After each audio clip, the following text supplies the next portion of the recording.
तो तुम्हें तो शर्म से डूब मरना चाहिए कि ऐसी घटनाएं नारियों के साथ हो रही हैं तुम्हारे प्रदेश में। उस परिस्थिति को नॉर्मल करने के बजाय उस वीडियो को हटाने पर सरकार का ध्यान है। और ये जहर का इंजेक्शन जो है 9-10 साल से ये इंजेक्शन रोज आपके व्हाट्सएप पे आता है, रोज आपके टीवी पे आता है, रोज आपके जो है मोबाइल पर पहुंचता है, और इस इंजेक्शन ने इंसान को ज़ॉम्बी बना दिया है। तो ये मुल्क आप ये समझिए कि ये जर्मनी जो हिटलर का था उस तरफ बढ़ता चला जा रहा है। बस अब गैस चेंबर बचना बाकी रह गया, बाकी सारी चीजें करीब करीब हो चुकी हैं। और उसने वो ड्रामा किया मुख्यमंत्री ने कि उसका इस्तीफा फाड़ दिया। अरे एक ही कॉपी छाप के ले गया था, तेरा प्रिंटर खराब था। इधर भी गधे हैं, उधर भी गधे हैं, जहां देखता हूं गधे ही गधे हैं। जो कुर्सी पे बैठे हैं, जो खेतों में चलते हैं, फसली गधे हैं, और असल में मुझे ऐसा लगता है कि जो कुर्सी पे बैठे हैं वो असली गधे हैं। एएनआई के लोग अगर ये समझ रहे हैं कि उनके पास सत्ता का संरक्षण है और वो बच जाएंगे, तो इस किस्म की हरकत में अगर आज मैं फाइलिंग कर दूंगा तो आज नहीं तो कल जेल तो जाना पड़ेगा उन्हें। आज के जमाने में मुसलमानों के खिलाफ गाली देके भाजपा में नेता बनना बड़ा आसान है।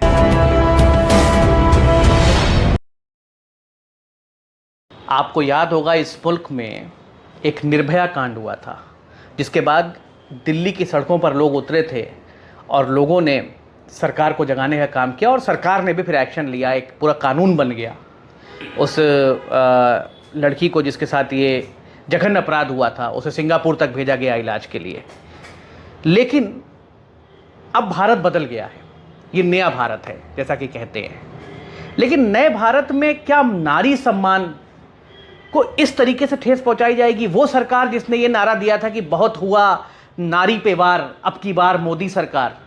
भाई आप उस मुख्यमंत्री को सुनिए जो ये कहता है कि ऐसी ये एक घटना नहीं है, ऐसी बहुत सारी घटनाएं हो रही हैं।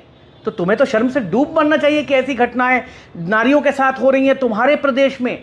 वो प्रदेश जो कभी भी हिंसा के लिए न्यूज़ में नहीं रहा, शांति के लिए रहा होगा, टूरिज्म के लिए रहा होगा, अपने कल्चर के लिए रहा होगा, अपनी ट्राइब के लिए रहा होगा। लेकिन हिंसा के लिए, आगजनी के लिए, महिलाओं के साथ इस तरह की जघन्य अपराध के लिए अगर ये प्रदेश सुर्खियों में आता है तो आप क्या सोचते हैं इसके बारे में? और बीजेपी की सरकार वहाँ आई है, जब से बीजेपी की सरकार आई है, अभी आज एक एमएलए ने बयान दिया, वो बीजेपी का एमएलए है, उसने कहा कि सरकार इसमें शामिल है, सरकार की वजह से ये बवाल थमने का नाम नहीं ले रहा है। और 80 दिन हो गए, आप फ्रांस जाते हैं, आप अमेरिका जाते हैं, आप दुनिया में न जाने कहाँ कहाँ जाते हैं, लेकिन मणिपुर जाने की हमारे प्रधानमंत्री को फुर्सत नहीं मिलती, किसी मणिपुर के डेलीगेशन से मिलने की फुर्सत नहीं मिलती, इसको दिल्ली ही बुला के मिल लीजिए।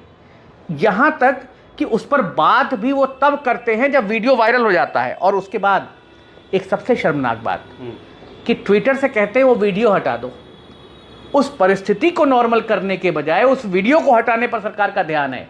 तो इस तरीके की जो हरकत है, मतलब इसकी जितनी भी निंदा की जाए उतनी कम है, और सिर्फ निंदा ही नहीं की जाए, देश को सोचना होगा कि हम किस दिशा में बढ़ चुके हैं। नफरत इतनी फैला दी गई है कि जो वीडियो में हरकत हो रही थी, ऐसी हरकत पूरी दुनिया में कहीं बर्दाश्त नहीं की जाएगी। अगर कोई ऐसा भी कबीला होगा जिसको आप कहते होंगे कि वो दुनिया का सबसे खूंखार कबीला है, तो उसमें भी ऐसी हरकतें देखने को आपको वीडियो में नहीं मिलेंगी। इससे देश के समस्त देशवासियों का सर शर्म से झुकता है, और सरकार पर हम बेशुमार लानतें भेजते हैं कि आपने उल्टे सीधे इशू उठा के, अभी सीमा हैदर को आप पूरी दुनिया में बता रहे हैं। अरे भाई ठीक है, चलिए प्यार करती थी, आ गई, कोई किसी से प्यार करता है, कहीं चला जाता है, लेकिन एक रेस्टोरेंट में बैठे दो अलग अलग जाति या दो अलग अलग धर्म के लोगों को आप डंडा लेके मारने लगते हैं कि ये महिला दूसरे धर्म की, ये पुरुष दूसरे धर्म का। लेकिन इसी मुल्क में दो ट्राइब लड़ रही हैं और आदिवासी राष्ट्रपति है इस देश में, उनके सामने वो वीडियो आता है और वो शांत है। रूह कांप जाती है इस चीज़ को देखकर। इस पर प्रधानमंत्री को जवाब देना होगा।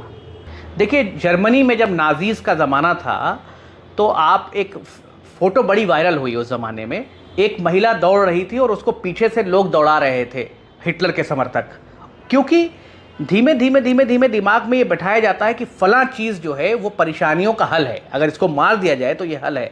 और ये जहर का इंजेक्शन जो है वो पिछले इस इंजेक्शन को लगातार जो है सालों से लगाया जा रहा है। 9-10 साल से ये इंजेक्शन रोज़ आपके व्हाट्सएप पे आता है, रोज़ आपके टीवी पे आता है, रोज़ आपके जो है मोबाइल पर पहुंचता है, और इस इंजेक्शन ने इंसान को ज़ॉम्बी बना दिया है। अगर आज भी हम नहीं चेते और हमने वो बातें याद नहीं की कि मज़हब नहीं सिखाता आपस में बैर रखना, तो ये मुल्क आप ये समझिए कि ये जर्मनी जो हिटलर का था उस तरफ बढ़ता चला जा रहा है। बस अब गैस चेंबर बचना बाकी रह गया, बाकी सारी चीज़ें करीब करीब हो चुकी हैं। और एक बड़ी मशहूर कहावत है कि जिनोसाइड जो है वो गैस चेंबर से शुरू नहीं होता है, वो नफ़रत से शुरू होता है जो रोज़ दी जा रही है इंजेक्शन के रूप में। तो इसलिए हमने तो उस ज़माने में वो गाने सुने थे, हमारे बचपन में सुनाए जाते थे हमें स्कूलों में कि ना हिंदू बनेगा ना मुसलमान बनेगा, इंसान की औलाद है इंसान बनेगा। लेकिन आज तो इंसानियत शर्मसार है और कोई आदमी ये कहने को तैयार नहीं है कि इस गाने को दोबारा बजाओ।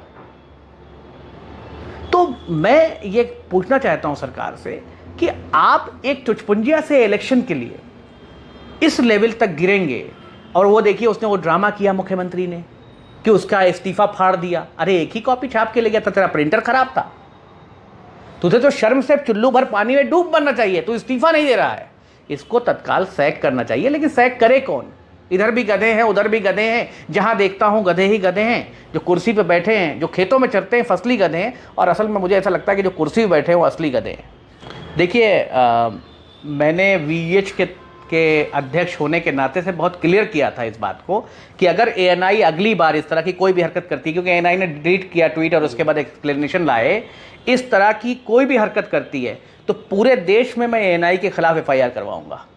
और ANI के लोग अगर ये समझ रहे हैं कि उनके पास सत्ता का संरक्षण है और वो बच जाएंगे, तो इस किस्म की हरकत में अगर आज मैं फाइलिंग कर दूंगा तो आज नहीं तो कल जेल तो जाना पड़ेगा उन्हें।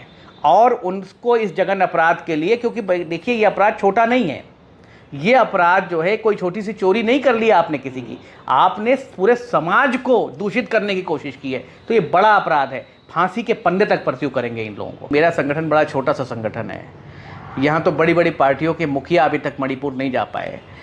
मैं लगातार कोशिश कर रहा हूँ क्योंकि मेरे पास लोग नहीं है मणिपुर में, मेरा संगठन मणिपुर में कोई उसकी इकाई नहीं है, तो मैं वहाँ जाके अकेले। और दूसरी बात, मैं इन ट्राइब्स को बहुत क्लोजली समझता भी नहीं हूँ।